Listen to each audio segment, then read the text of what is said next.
இந்த 5 அறிகுறிகளை விட்டு விலகிவிடுங்கள் என்று அல்லாஹ் கூறுகின்றான். 1. பயம், பதட்டம், கவலை தரக்கூடிய இடம். நீங்கள் இருக்கும் இடத்தில் பதட்டமாகவோ பயமாகவோ அல்லது மன அமைதி இல்லாதது போல் உணர்ந்தால் இந்த நிலைமை உங்களுக்கு சரியானதல்ல என்பதை காட்ட அல்லாஹ் வைத்திருக்கும் வழியாக இருக்கலாம். உன்னுடைய வழிகாட்டுதலை நம்பி அந்த இடத்தை விட்டு விலகி உங்களுக்கு அமைதியை தரும் இடத்திற்கு செல்லுங்கள். 2. அனைத்து கதவுகளும் மூடிவிட்ட நிலையில் நீங்கள் தொடர்ந்து பின்னடைவு மற்றும் நிராகரிப்பை சந்திக்கும் போது அது எனக்கு துரதிர்ஷ்டம் என்று நினைத்து விடாதீர்கள். அல்லாஹ் உங்களை காணாத ஒன்றிலிருந்து பாதுகாக்க அந்த கதவுகளை மூடக்கூடும்.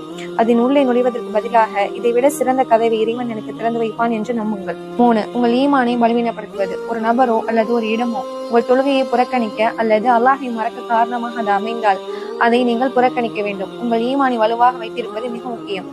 ஈமானை பலவீனப்படுத்தும் எதுவாக இருந்தாலும் அதனை விட்டு விலகி இருக்க வேண்டும். 4. சோர்வாகவும் கவலையாகவும் உணருதல்.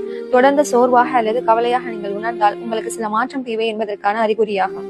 அல்லாஹ் நீங்கள் மகிழ்ச்சியாக இருப்பதையே விரும்புகின்றான், கவலையாக இருப்பதை அல்ல. அல்லாஹ்வை நம்பியோருக்கு அவன் சிறந்த பாதையை காட்டுவான். 5. மீண்டும் மீண்டும் வரும் பிரச்சனைகள். மீண்டும் மீண்டும் ஒரே பிரச்சனை வேறு வேறு சூழ்நிலைகளில் தொடர்ந்து வரும்போது அது தற்செயலான நிகழ்வு அல்ல. அது அல்லாஹ் உன்னிடம் ஏதாவது மாற்றப்பட வேண்டும் என்று சொல்வதற்கான அறிகுறி. இது அல்லாஹ்வின் எச்சரிக்கை.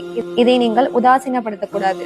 இதை மற்றவர்களுக்கு பகிர்வதால் உங்களுக்கு எந்த தீங்கும் ஏற்படாது. நீங்கள் பகிர்வதால் இது தேவைப்படும் ஒருவருக்கு உதவும் இன்ஷா அல்லாஹ்.